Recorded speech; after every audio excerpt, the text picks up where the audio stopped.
Thanks for that. Lombard, I'm Executive Vice President, Arizona Commerce Authority, Innovation and Venture Development. We're really pleased to welcome you to our Friday marketing sessions of the Arizona Commerce Authority Small Business Boot Camp and Resource Collective.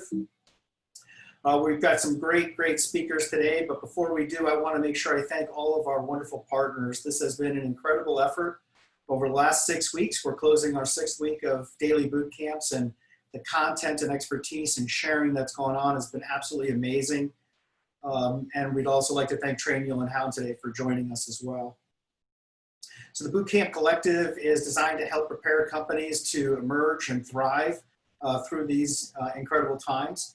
It's a statewide initiative with community partners, and we've been doing daily boot camps through June, or will be doing daily boot camps through June. And we also have a resource collective that we'll speak a little bit about going forward. This has been a great week. We've done a great session on preparing to do business. Actually, I'm sorry, this is next week's topics. I apologize. Great week next week. So June 8th, we're going to do building a business plan to return stronger. So please do plan on attending that. We also have a consumer confidence session on Tuesday that I know everyone's going to enjoy. We have a session on Wednesday, how COVID can affect your contracts. So this is kind of a legal view of it. So just to put that into it. And next Thursday, we're going to do our final safety in the workplace from the National Safety Council. These have been outstanding. If you have not attended one of those, please do plan on attending. We will be going forward after that next Thursday with a unique concept that we'll talk about next week. And then we're going to continue every Friday with marketing as we're doing today. So this is super important topics. Before we go on, I just want to ask Robert Theobald, our Vice President of Small Business Initiatives, to go through any updates on our CARES Act items. Robert? Hey, good morning, everybody. Thanks for being here. If you've been on other webinars this week, you've seen a very similar slide.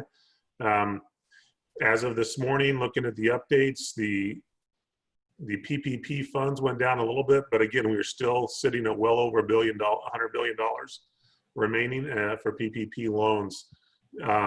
So again, if you haven't gotten yours yet, you're still pending. Keep after your lender, possibly switch lenders because there are funds available. And there were some new rulings, some new changes that are coming down through Washington. We will be doing a PPP session on Monday, June 15th. We are pushing that back just a little bit to make sure we have all the rulings and all the information we need to provide the most value to all the small businesses out there that are attending the boot camps for that. And we anticipate some SBA final rules and interim rules come down next week based on the new legislation. So be prepared for that. Again, looking at PPP and EIDL, everything combined, a $9.5 billion influx of loan funds into Arizona. So that's an excellent number to hear. Yeah. So thank you, Andy. Thank you, Robert. Great update and just amazing. Congratulations to everyone on the $9.5 billion injected into the Arizona ecosystem for our small businesses. Let's keep that moving forward. As we look at some of the programs, I want to just highlight a number of great sites and programs that you should be thinking of. The SBDCs are just such a valuable asset to the state of Arizona, so please look up your local SBDC. They have so many resources, and they've been forming just a wonderful partnership for the state. Also, Arizona at Work, really great work going on in terms of work deployment and new jobs. And also check out our Arizona MEP, which is one of the best MEP programs, manufacturing programs in the country. So please take a look at that. And of course, if you haven't already, check this out, arizonatogether.org. Just has so many wonderful pieces of information and guides and so forth from the state governor's office. So please check that out as well.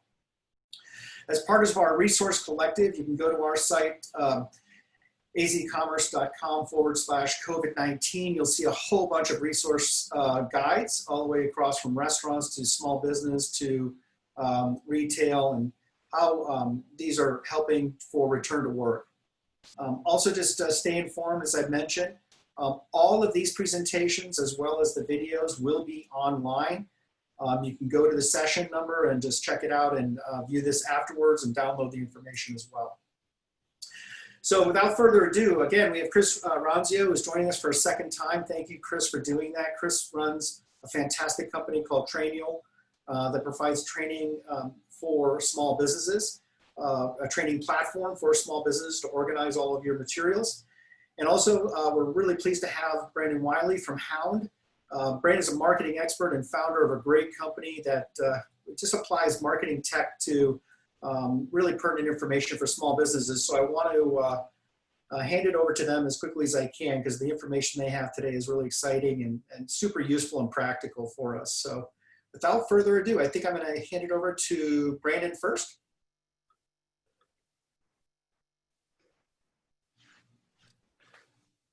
Hey everyone, I'll chime in while Brandon's getting this put together, unmuted. There we go. Yeah, hey Chris, thanks for doing that. Thanks Andy for the introduction. Chris, why don't you get introduced to what we're doing here? Yeah, sure. So for everyone that's watching, thank you so much for joining us. I know it's end of a crazy long week, so we want to help inspire you, motivate you, and get you ready to go back, to reopen, to come back stronger, and to boost your sales, which is really the lifeblood of the business. So Brandon actually is letting me crash his party. He's going to present most of the content. I'm going to chime in from time to time.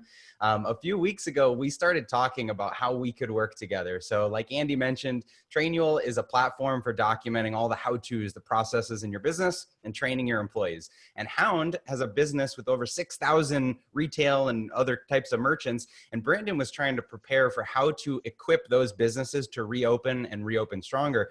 So we had a call, we talked about it. And he ended up putting so much great content inside Trainual to deliver to all of his customers to support them. So a lot of what you'll see in this presentation is the material he put together. So I'm just going to be a fly on the wall, chiming in where I can, and I'll talk a little bit more about ad spend later. But with that, Brandon, why don't you take it away? Yeah, thanks, Chris. And he's gonna. I've asked him, even though he's gonna be a fly on the wall, I've asked him to contribute wherever it makes sense. And so hopefully he inserts his expertise, because he has a ton of it along the way. So anyway, first of all, absolutely love the Trainual platform. And he mentioned it's for all of our customers. That was what we originally did. But we also opened it up for anybody. So, at this point, anybody who wants to actually access this content can, and we'll provide a link at the end. You can jump in there. It's just, it's available. And actually it's from us, as well as then from some of our partners that we work with that have also helped contribute there into that platform. So what we really want to talk about is a number of different things that, and we're going to go through a laundry list of different items, but things to be thinking about when maybe you haven't fully opened yet, or you're contemplating opening, figuring out when to best open, how to best do that.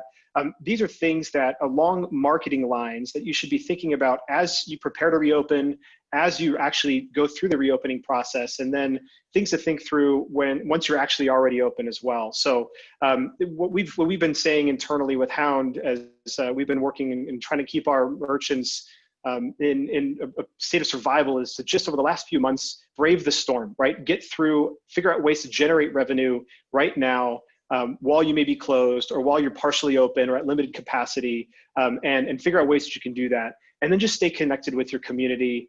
You have an audience, you have your past customers, you want to stay connected, and then just make sure that you're ready to open.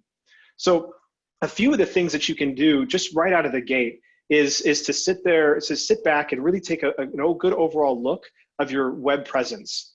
This is a good time to review and update your business listings. So you might have a listing on Yelp, or you might have a listing on Google, on Google or Google Maps, and all the other different listing sites out there. There are great tools out there that let you update those business listings. Yext is one of those, and many others, where you can just go and you make one change and they update all of your listings. But it's important to make sure you have accurate information out there about yourself, especially as it relates to your open hours. So open hours are sometimes shifting. We have a lot of our customers that are running less hours. Obviously there's a curfew in place this week, so they have to adjust hours even more for that. But they're opening a little bit later, or they're shifting things around. So just make sure that your hours are accurate online, and that you don't forget to update them as you open up your hours more and more as well. Then you also have a chance to work on your SEM. SEM is an acronym for search engine marketing. And then the difference between SEM and SEO SEO is search engine optimization. That's what's considered organic. How you just show up in your standard search results. You always want to make sure that at least when somebody's looking for you, searching for you, the name of your business, that you're at least at the top, one of the top 3 positions up on, when somebody's searching your specific business name. Search engine marketing, though, is tied to your keywords. And so it's time to, it'd be a good time to sit back and look at the keywords that you think people might be searching for. So if you're a restaurant and you, maybe you have some poke bowls, and that's one of the things you want to make sure that your restaurant shows up when somebody searches poke bowls, and then you show up on one of the side ads. So just work on your SEM, and then the most important thing you can possibly do, in addition to updating your business listings, is making sure that your website has fresh content, really speaks to, and we'll talk about this a little bit more as well, really speaks to how you're handling reopening, what your cleaning procedures look like, what your seating arrangements look like. Do people need to call and make a reservation to come in? Are you open for dining? Just make sure that your website has accurate information. And then you have a really strong call to action. That call to action could be to book with you. It could be to purchase something in advance, maybe selling gift cards, or just even giving a way for your customers to share their information.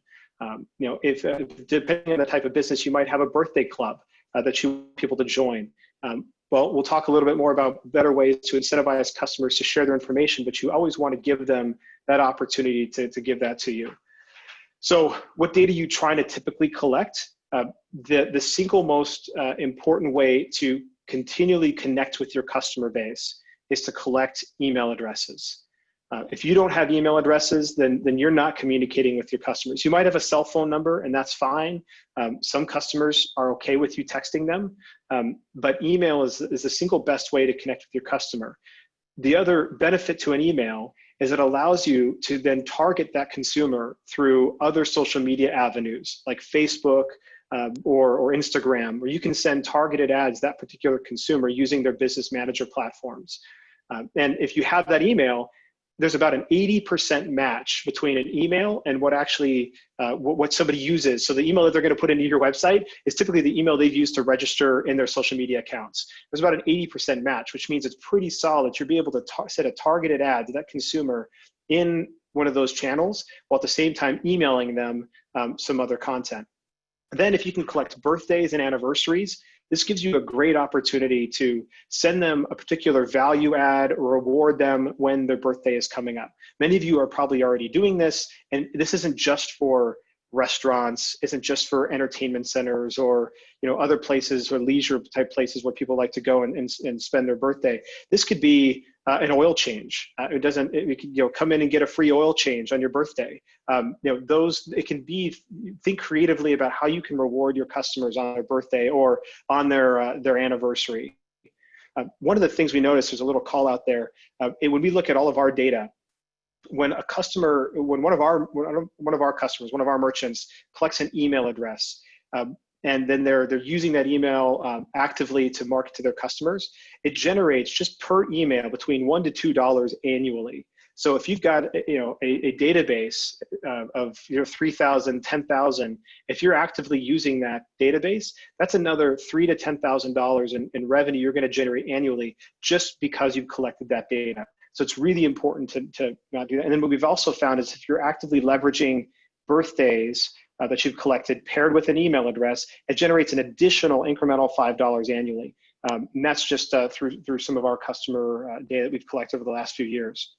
So how do you collect this? You collect it through website pop-ups, through, you put a pop-up, so as it comes to your website, thing pops up. You may not like that as a consumer when you go to other places, but man, it is killer opportunity for you to collect that data. What's important is that what does pop up is something that's going to provide value back to the consumer. So that value so give them a reason, incentivize why they're going to actually put in their email address or why they're going to put in their birthday. Are they going to join a birthday club and get $20 off, something when they come in on their birthday? Or are you giving them a coupon that they're claiming that they're going to be able to then redeem when they actually come in the door? That's how you incentivize that consumer to put in their data when you have that pop up. Joining a newsletter list just to learn about events, not super compelling. Most cases, newsletters work really well for B2B when you're communicating business to business. And so if you're a B2B business, all right, newsletters may still work for you. But if you're a B2C business, like when was the last time that you ever opened up a newsletter from a business that you visited as a consumer and like read through and thought, wow, that's really cool. My life is better now because I read this. So you know, if you're going to collect customer data, give them actual real value for doing that. Whoa, and then another you must not be on our newsletter, Brandon. well, yeah. Well, so no, your newsletter is amazing, by the way, Chris. You're just saying that. Yeah. I want to jump in and say something Yeah. though. So as a consumer as well, like when I'm scrolling through Instagram or something and I end up on somebody's website, a lot of times I'll fill out that form just because I don't want to forget about the thing. You know, like it's a fleeting moment that you might see an ad or an opportunity to click to a site. So by giving your customers a reason to say, hey, we'll remind you we exist later, a percentage of people that see that are just trying to bookmark you. So just realize you've got to give them that opportunity. Yeah, absolutely. No, that is 100% good feedback. And by the way, Chris, you're marketing to me, I'm a business. So business to business newsletters, still a fan of. We still send them to our merchants. There's value there. It's the business to consumer newsletters that are that you should probably stop doing if you are. And then Wi-Fi. So that's a great opportunity when people are coming in, especially if you have significant dwell time. You know, people are there from anywhere from 30 minutes to 2, 3, 4 hours, depending on your type of business. They're going to want to connect online so that all of the different, especially if they're there because maybe their kids are there and they're playing and the parents just need something to do, they want to scroll through Pinterest or Instagram, they're going to connect onto Wi-Fi, ask for an email address. Many of you probably already give away free Wi-Fi when they come in the door. If you're giving away free Wi-Fi and you're not asking for an email address to connect, you're losing an opportunity to collect that information. And then obviously you're going to use that data to remarket to your customers. So we're going to shift a little bit to this concept and idea of advertising. We talked a little bit about that when we're referencing search engine marketing. That's a small component of advertising. But really what you're trying to do, there's multiple channels to advertise. And Chris is really going to talk a lot about this. But you're trying to stay top of mind. You're trying to generate just brand awareness that's going to drive foot traffic in the door later. And you really want to try to activate or reactivate your audiences. We've all heard this stat: acquiring customers is 5 times more expensive. New customers 5 times more expensive than bringing an existing customer back in the door. So when you're advertising, whether it's taking that email address, dropping it into Facebook, and then sending a targeted ad to your customer, you're trying to bring authenticity, trying to bring something of value to your to your actual past customers' community. Chris, why don't you talk a little bit about some of the different types of advertising that's out there? Yeah, so as I get into this, I'm curious if you could put in the chat, anybody that's listening, how experienced are you with paid advertising? Do you do a lot of it? Do you do none of it? I'm just curious to get a pulse from the audience. And while you're doing that, just click on the chat button, say a lot or none or little, however you want to respond to this. My story is I did no advertising a few years back. Maybe I put $25 on a promoted post on Facebook or something to get 1,000 random eyeballs to see them, but otherwise not too much advertising. So this year, Trainual will do about $4 million in Facebook ads. So we've gone from doing nothing to a ton of paid advertising. And so what I want to introduce you to is just the main buckets here that you should be aware of, or at least thinking about if you do have any budget for ads. And then we'll come back to if you have no budget and how to deal with that. So the first one is cold ads. So what I mean by cold is that you're showing them to an audience that's never heard of you. You don't exist to them. They're totally cold to you. They don't know your brand. They've never heard of you. And you need to get their attention. So what you're trying to do here with this cold type of ad is you're trying to get people to raise their hand and say, I'm a little bit interested in you guys and what you do. Because as they move through your funnel, like Brandon mentioned, they're either going to sign up on your website for something, they're going to visit your website and get tagged, or they're going to start seeing other ads from you and they'll be more interested in the future. And you're trying to get someone to engage with your initial ad, whether that's they click on it and get to your site, or they watch enough of the video that's posted, or they leave a comment or have some sort of reaction. So the whole point of this is get people to raise their hand. And the way that you do that, first, try to get their attention. You know, you either get someone's attention by showing them an image that they will recognize if they are your customer. And I'll show you something, an example of that. And they're your potential customer, I should say. I'll show you an example of that next. Or you might show them some kind of proof. This could be a testimonial from someone that they've heard of. You know, maybe this is like a business leader in town. They know who Andy is. And so they see Andy saying, Brandon's a great entrepreneur. And they're like, let me learn more about Brandon. It's kind of a gateway into getting their attention. And then you've got to capture the interest. And so, like I said, this could be a comment, it could be a reaction, it could be they've watched 10 seconds of your video, or hopefully they've clicked over to your website. And that's the point of this, is you've captured that smaller list, that smaller group of people that could be a customer. Let's go to the next category.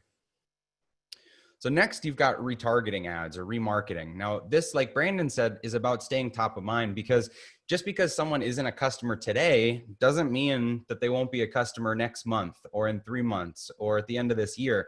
And so by reintroducing them and reminding them that you exist, they'll purchase when they're ready to purchase. And if you totally drop off and they never see you again, the majority of people just won't purchase. You'll miss out on that customer.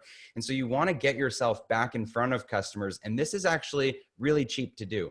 You can just do it through a platform like MailChimp. There's a company called AdRoll, and you can have a pretty small budget that puts banner ads or things throughout the internet, or just do it on Facebook or other platforms that you use. You'll spend a little bit of money, like cents, for these sort of impressions, but you'll get a lot of eyeballs, and that's what you're looking for, is to reinforce that you exist. And in this stage, you're less so trying to advertise you know, what you do and features. You're just showing, like, why would someone interact with you again? You know, this might be looking for something to do today. Here's our bowling alley, you know, just as a reminder. And maybe they can't go bowling today, but they can in a couple weeks. And then you can also use this to make offers. So if someone's gotten into your world and they haven't seen you in a few weeks, you might show an ad, a retargeting ad that's like, this week only, these where it's half off, you know, meals on Tuesdays. And you're showing people this time sensitive deal to an audience that already knows you exist. So they've already shown some interest, they've already engaged, and now you're remarketing to that audience. So that would be your retargeting ad. And then the last category here is branding. So brand ads are really just wide exposure. So this is just where people might see your logo or see who you are, but they don't have the intent to purchase. You're just trying to put it kind of into their subconscious that you exist. You want to look bigger than you are by doing this. And believe me, it's actually cheaper than you'd expect. With Trainual, you might have seen our airport ads through Sky Harbor. We did this several months this year, and I had so many people texting me pictures, or I had investors and partners walking through the hallway. We're doing a big deal with Ironman right now because their global director of strategic partnerships went through Sky Harbor, saw our banner, and thought we were a much bigger company than we were. So just by getting that kind of exposure, you look big and you have that brand impression that people can point to later. You can also leverage this for sales. So think about this. You might put an ad in a magazine or something and not get much return from that magazine, and you think this failed. As a direct response ad, this failed. But you can use that for sales. You can put it on your wall to give customers more confidence that, oh, this business has been featured in a magazine. You could post pictures of you holding the magazine on social media, and just think of the asset of that exposure and the lift to your brand that provides, even if it's not direct sales. So those are the three buckets that we think about. Hopefully that's helpful for you. Let's go to the next slide here. All right. So the ad that you're showing depends a lot on the creative. How do you make great creative? Well, my number one recommendation is keep it organic. Keep it simple. You don't have to have some over-polished Hollywood-style TV commercial with a crazy budget. Not many people could afford to do that. But what really works is the type of ads that look native to the platform. So let me give you some examples of this. The first one, mobile phone video. So think about if you as a consumer scroll through Facebook or scroll through Instagram, you pretty often will see a video of someone that you know just kind of doing a selfie style thing, right? Or maybe filming their house with a mobile phone. So that video content is pretty normal for you. So if you have an ad that looks and feels the same way, as a customer's going through their feed, they're going to stick. They're going to land on that ad because they're trying to process, is this a friend of mine? Do I know this person? and they're not going to bounce as quickly as if it's a polished, advertisement, billboard, banner ad sort of thing. That's clearly an ad. So if you can keep it organic, use your own mobile device to film this, it works well. The next thing, screenshot tweets or emails. So on the right-hand side here, I showed a picture of it's literally a screenshot of a tweet that somebody put out in dark mode on my phone. And someone said, during this downtime, we've been documenting a lot of our stuff in Trainwheel. Screenshotted that. And now we use that as like a social proof point, and it's an Instagram story ad that maybe some of you have seen. It's getting us a ton of business because people see that, they read the tweet, it's external validation from someone else, and we put almost zero time into this. It was a screenshot on a phone and loaded into the ad network. So don't overthink this. The one on the left that I skipped past, this is a painting company that my wife and I were talking about painting our house. We're walking around the neighborhood. Other neighbors are doing it. And I see this Instagram ad. Hey, Scottsdale friends. Okay, they're local. I see the person painting. It's a video on a cell phone. He's painting a garage. And I'm like, yes, I need that. I swipe up. It's an instant pre-filled quote. And I heard from them in like 6 hours, and they're painting my house next week. So how can you be just so simple and easy and relevant to show up in people's world like that? And then the last one, be in the conversation in your customer's head. So this is about copywriting. How can you be in the conversation? Like how I mentioned earlier, looking for something to do, like they might actually be having that conversation at the dinner table. Like, we're sick of sitting at home. We need to get out tonight. And so your ad becomes, want to get out tonight? You don't need to overthink this, but you do need to put yourself in your customer's mindset of what are they saying? What's the pain point? What's the conversation that they have going on? Because that's when you get those ads that you're like, oh my gosh, Instagram is listening to me. This is exactly what I was just saying. It's not that they're listening to you. It's that their marketers are listening to you at a macro level to understand the conversations that you and people like you are having. And so you need to think in that kind of way and really dumb it down so that you make your content accessible. Next slide here. All right. So I mentioned we have a big ad budget now, but if I had zero budget, if I was one of you that's never advertised and I wasn't comfortable committing to spending a lot, here's what I would do ground zero or day one. First, I would be asking my existing customers for all of the testimonials and referrals that I could get. What I mean by this is, if you're a B2B kind of service company, reach out to all of your past customers and ask for a LinkedIn recommendation. Very simple. They're all on LinkedIn.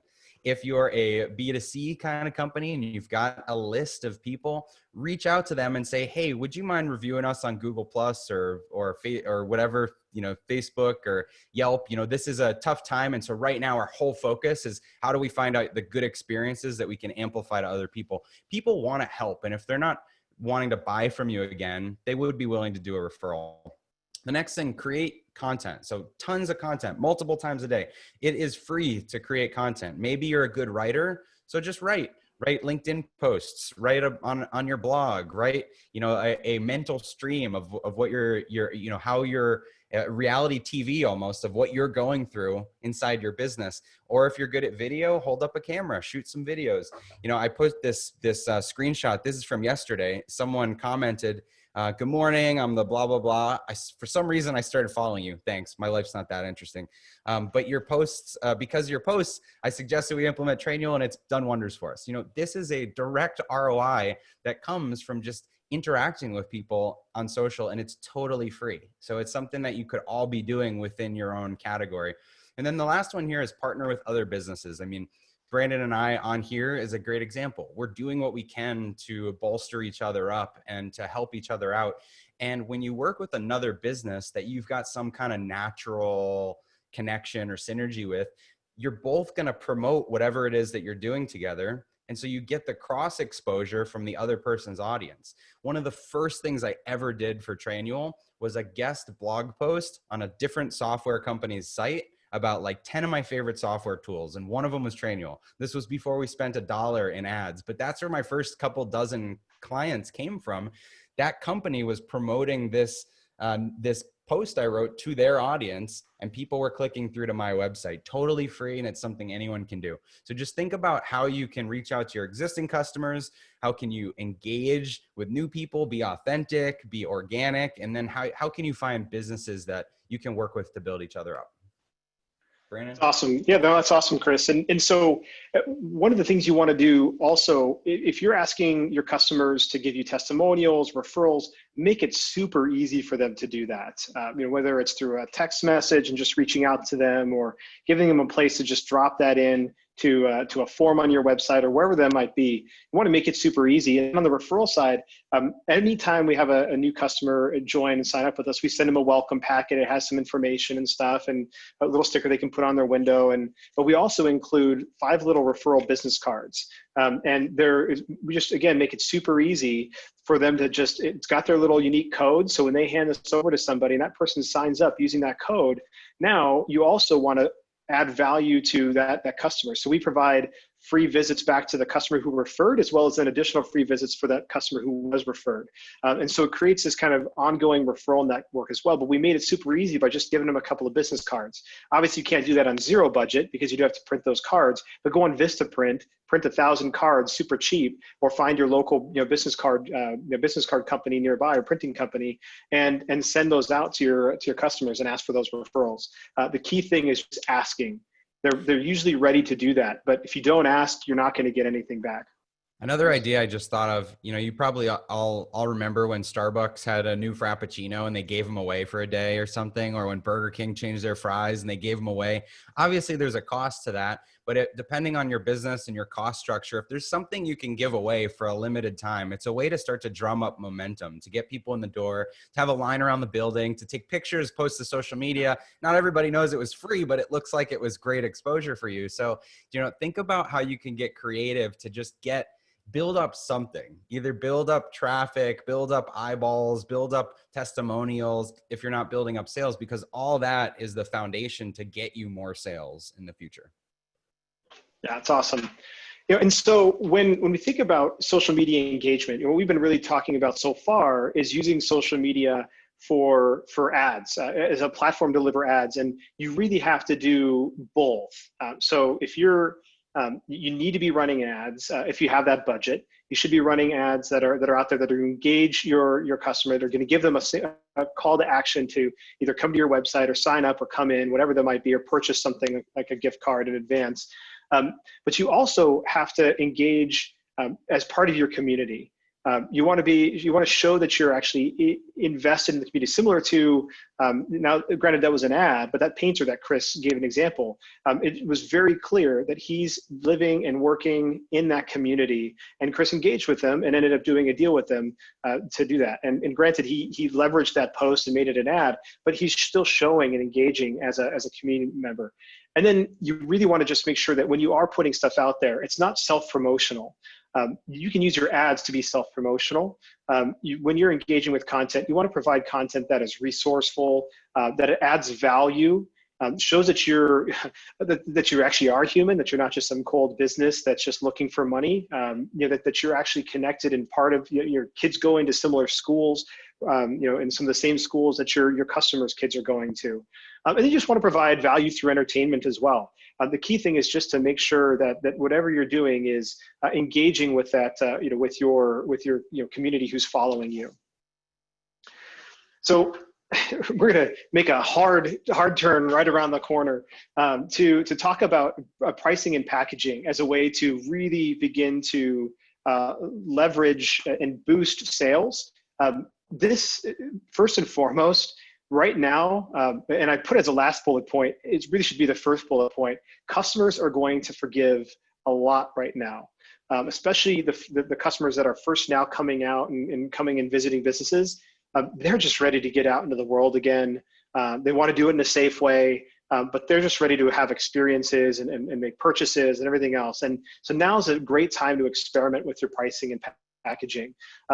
Think about ways that you can, especially given your limited capacity. So we work with a lot of businesses that require human beings actually in the facilities. So whether it's entertainment or food and beverage or health and beauty or kind of leisure-based things, it requires humans being sitting there, and requires decent capacity for them to actually hit the numbers that they need to hit in order to be viable.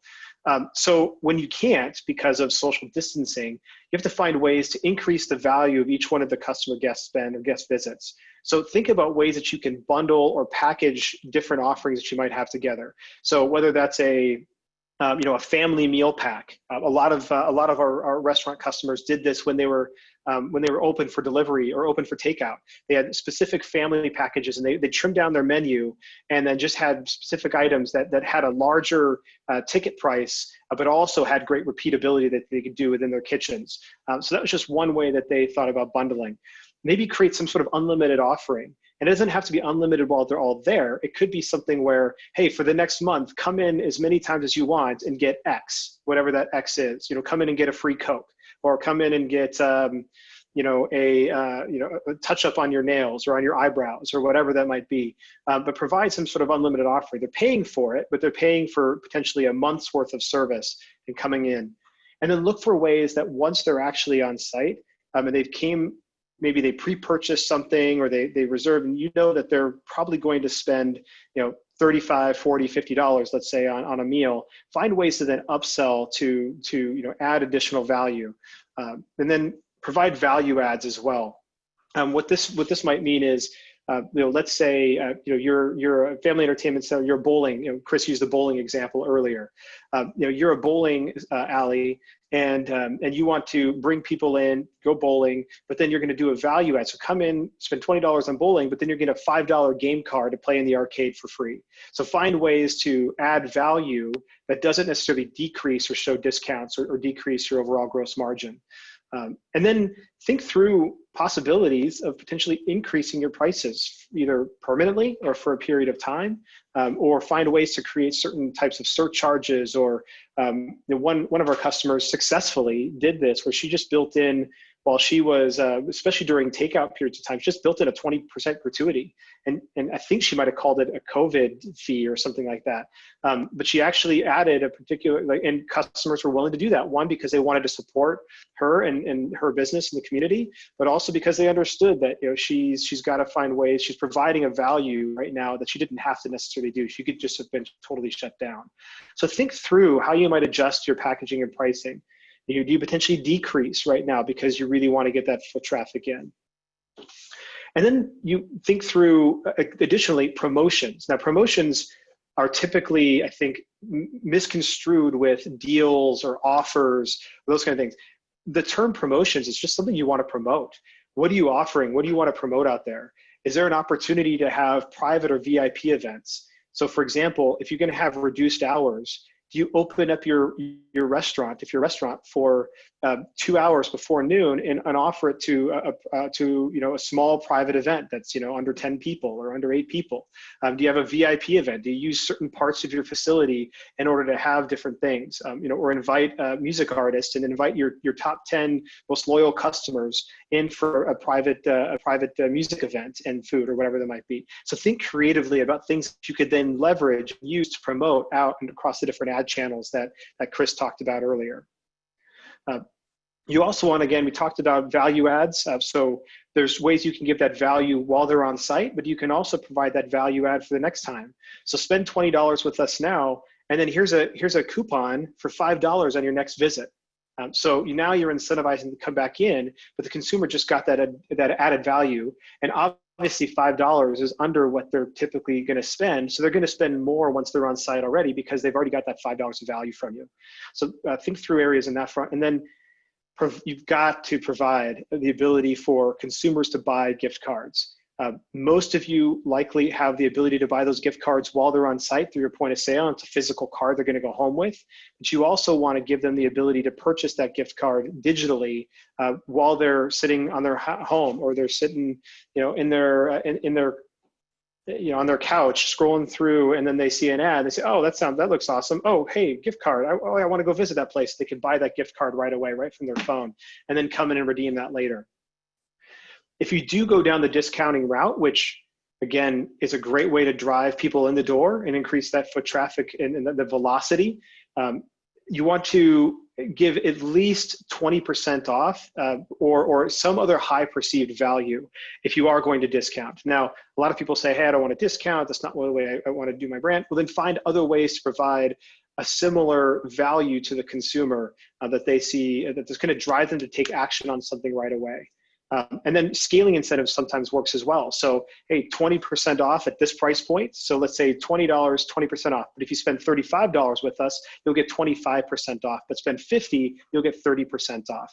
Give them that scaling incentive that obviously works for you economically. So you want to do the math, but give them different options to purchase as well. Somebody might go for that. Give them $100 at 30% off. Shoot, they might go for that $100. And the great thing about gift cards, especially if you're giving big discounts on gift cards, we all know about breakage. 80% of people typically come and redeem, which means you've got 20% breakage, which means there's about 20% of customers who are not ever going to redeem that gift card. So you know that if you can provide at least a 20% discount on a gift card sale, and that's essentially a wash, and you come out break even on that type of offering. And lastly, you just really want to make whatever it is super clear what the consumer is getting, really concise, and then make it an easy call to action. You're trying to capture an impulse on that consumer, whether they saw an ad, a digital ad where Chris was doing it, but give them something quick and easy way to take action on that ad and purchase something or claim a coupon that's going to get them to come in the door. I want to reiterate something Brandon's saying here, because there are a lot of risks with adjusting your pricing or discounts, or people saying, well, they got that deal and I didn't get that deal or whatever. Right now, all bets are off. This is the time that there is so much leeway to be able to play with these things and turn these levers, and people are very understanding. So if you were afraid to disrupt things before, think of this as I get to try anything. I was really excited about this a couple months ago. We shifted Trainual signups where half of them went to not putting in a credit card for their trial, and the other half are putting in their credit card, which is what we've always done. We were afraid to make that change, and it was like March, April gave us the permission to finally make that change and test it out. So I see Richard mention A/B testing. Absolutely. If there's things you can test, it probably works better digitally when people aren't standing at the register next to each other, but definitely A/B test your messaging, and that's something we've done. But there's ways to A/B test. Sorry. Just I wanted on the A/B testing. There's ways to do that non-digitally as well. I mean, again, all of our customers are brick and mortar merchants. You can try 1 week, you try one thing, and then one pricing packaging. The next week you do it something different. Or one day, and like Tuesdays and Thursdays, it's this type of pricing. Monday, Wednesdays, Fridays, it's this type of pricing, and see where people come in on what days and what your overall guest spend is on those days. Andy, what were you going to say? Yeah, I mean, both of you are wonderful founders of software companies, and we, take experimentation very, very seriously in building a software company. Could you guys spend just a little bit of time on the concept as a whole of why it's so important to experiment, measure, test, and then move on to the things that are working that are not working? Yeah, absolutely. I mean, I first saw this idea, I think it was Zach from Coplex that presented on experimentation. Some of you might know him. And the idea is it's really become part of our culture. Everything that we do, we are running a test. And at the beginning of that test, there's a hypothesis that's, this is going to do this for the business. And so we run the test, whether it's a new ad channel, a podcast we sponsor, a type of creative we put out, and then we measure how did that perform against the things we were doing last week or the things we were doing simultaneously at the same time. And if you're doing this week over week over week, then you're constantly getting a better, more clear lens on what works for your business. How do you attract customers? Well, let's try to get them from here and try to get them from here. Where did we get more from? Let's set up a referral program. Do we get more from businesses or more from our customers? Well, let's double down on that effort. I think if you think about experimentation as just a constant testing and refinement of your strategy, from marketing to sales scripts to how you answer the phone, everything is a test. So constantly iterate.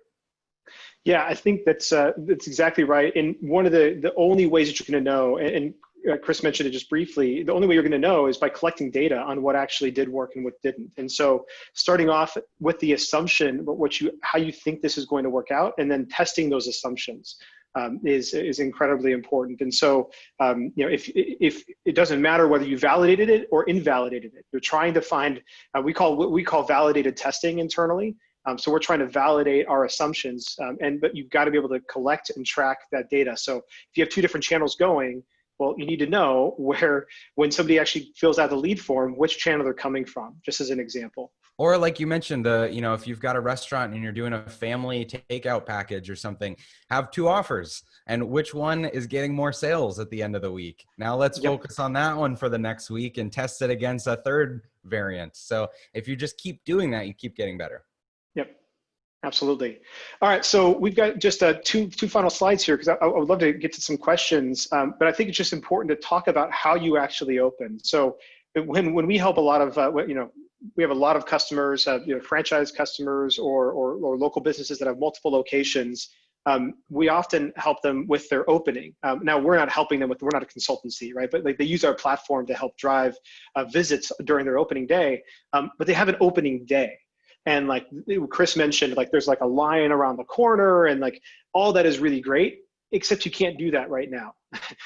You can have a big opening day, but then because your queue times and capacity and you got to spread everybody out, it's like, it just creates complexity. So what we've been working with our merchants as they're reopening is treating their opening, the first couple of weeks as their opening day, trying to keep the momentum, making it clear when they're opening, creating excitement around their opening, but then creating incentives for each day of the week for people to come in, but try to spread out the visits over a period of time. Hey, this promotion is only good on this particular day or on these particular days of the week, like I mentioned, and get people to come in over the course of several weeks as your opening day, quote unquote.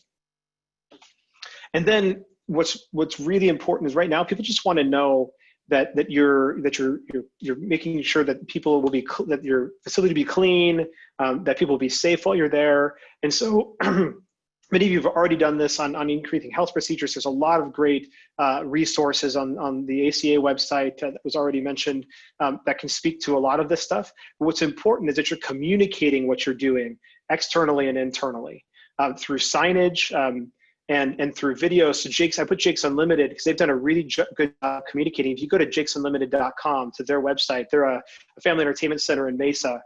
They've done a really great job putting together a video that shows how it's like a 2-minute video and it walks them through and it gives a consumer before they come a sense for the safety that their kids are going to have when they come and have fun there. You really have to be aware though of hygiene theater, what we like to call, which is doing things that are overt that make it look like you're being super diligent in cleaning, but that you're going to question when you're going to have to turn that off. Because at some point we're going to get a vaccine, and at some point you want to just make sure that whatever you're doing isn't so overt that consumers are going to continue to expect it and see it on an ongoing basis.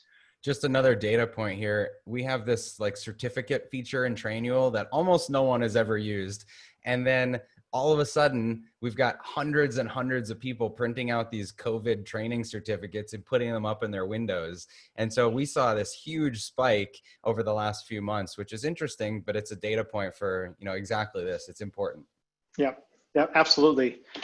And then, what you want to do is do as many pre-sales or bookings as you can in advance.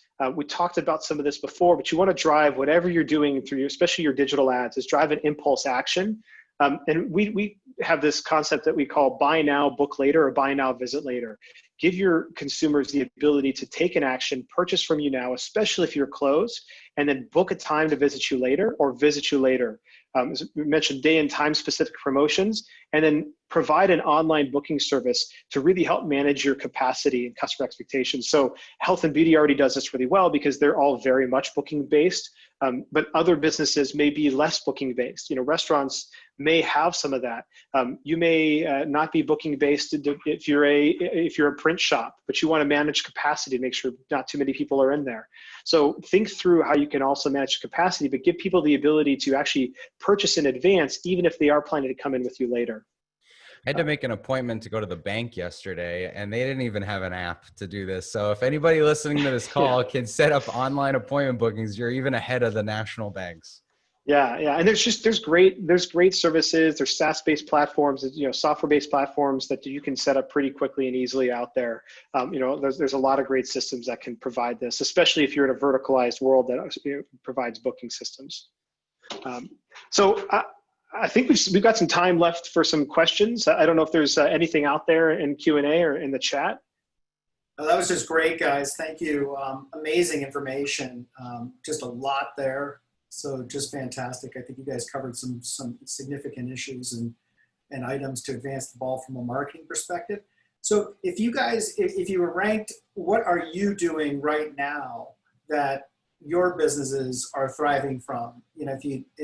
One technique from a marketing perspective, what's the number one driver for your business today? Well, I'll speak first. So one of the things we started doing is we saw a shift from people having intent to buy to more looking for information. So especially as a remote tool or a tool that supports remote workforces, one thing we did was shift all of our ads into being a lot more content. So we I think tripled the content we were producing, and we started putting ad spend behind the content to drive people to our blog and using that as our top of funnel strategy instead of focusing so much on the trials. So it was a subtle thing, but we tripled the traffic to our website over the last couple months. So it's a totally different looking funnel.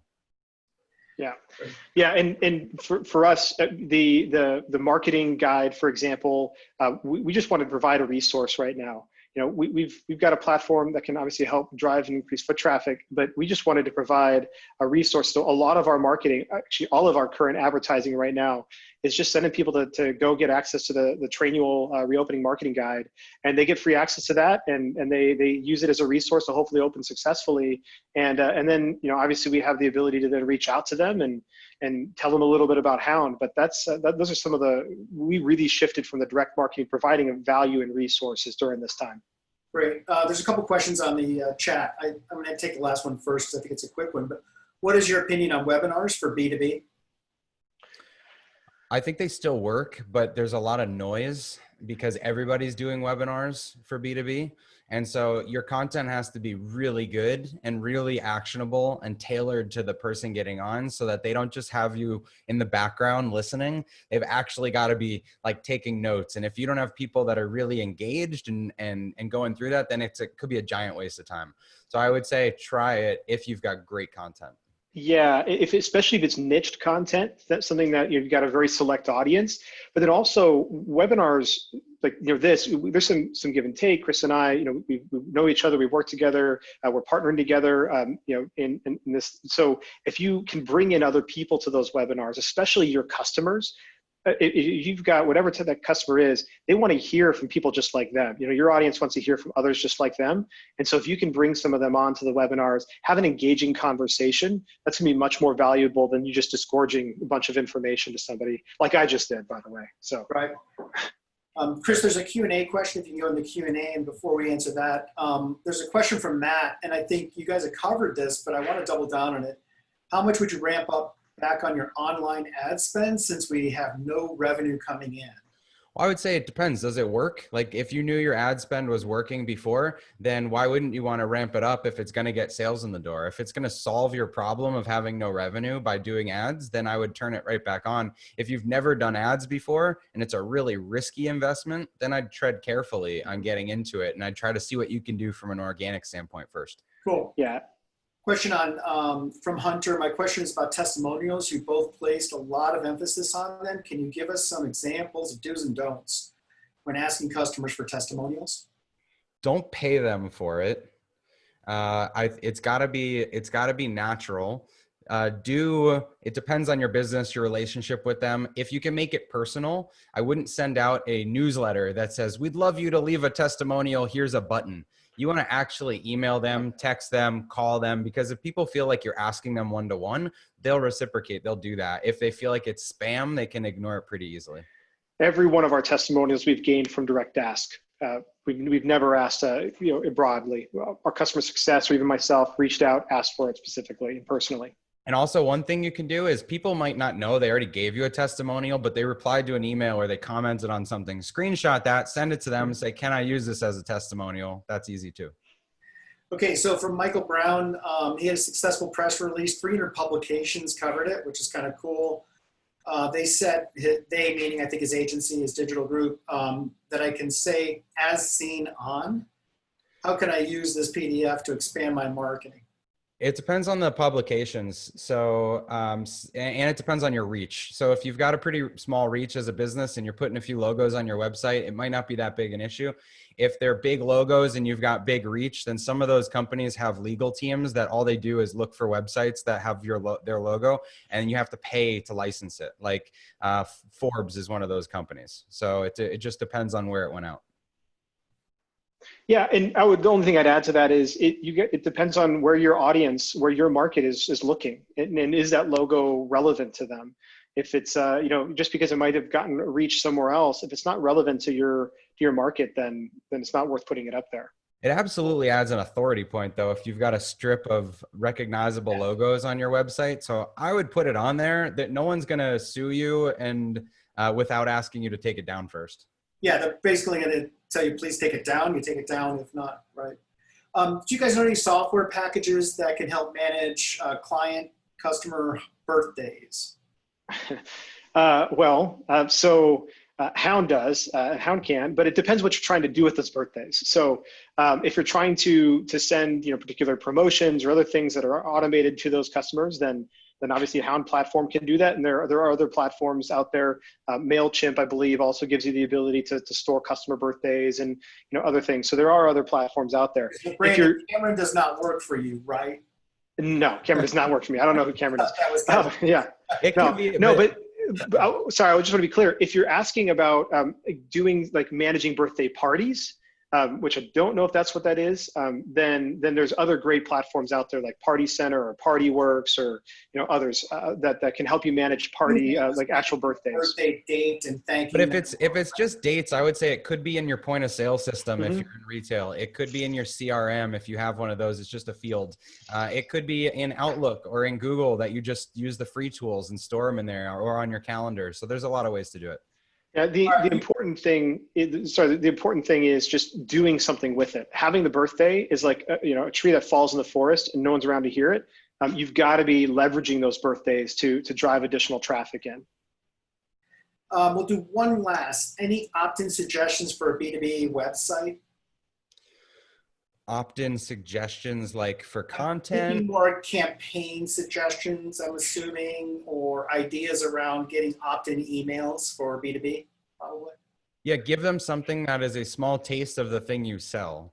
So you want what you're giving them to be relevant so that if they get that, it's a taste. It's just a little bit. And they're like, oh, I want to work with this company to a greater extent. So again, depends on what you're doing, but a white paper, some sort of information that's valuable. If they're looking for information, but if you're just giving out information, and that might have been all they're looking for, and they weren't ever looking to spend money. And so, for instance, with us, we have a checklist of like all the things in your business that you've documented to check it off and give yourself a score. If somebody's downloading that, they probably want to improve that score, so they would buy. Whereas it's not just a white paper resource. Fantastic. Okay, we got 30 seconds. Chris and Brandon, unbelievably great information. This is so valuable. This will be up on our site, both the materials as well as the video. Final last comments from each of you, please. Thank you for the invite. This is Yeah. So I guess I'll just end with like what I always like to say, like a final word, which is this is this great quote. On the other side of the storm is a strength that comes from having navigated through it. Raise your sail and begin. So it's time. We've navigated. We've braved this storm. Now it's time to just raise your sail and sail on. So that's my final comment there. That's awesome. And then please do go check out Raise the Sails. That's awesome on the guidebook. Guys, thank you so much. We're very, very grateful for all the information and the time you guys have spent. And thanks for the wonderful, wonderful session today. Everyone have a great, great weekend and be safe out there. Thank you.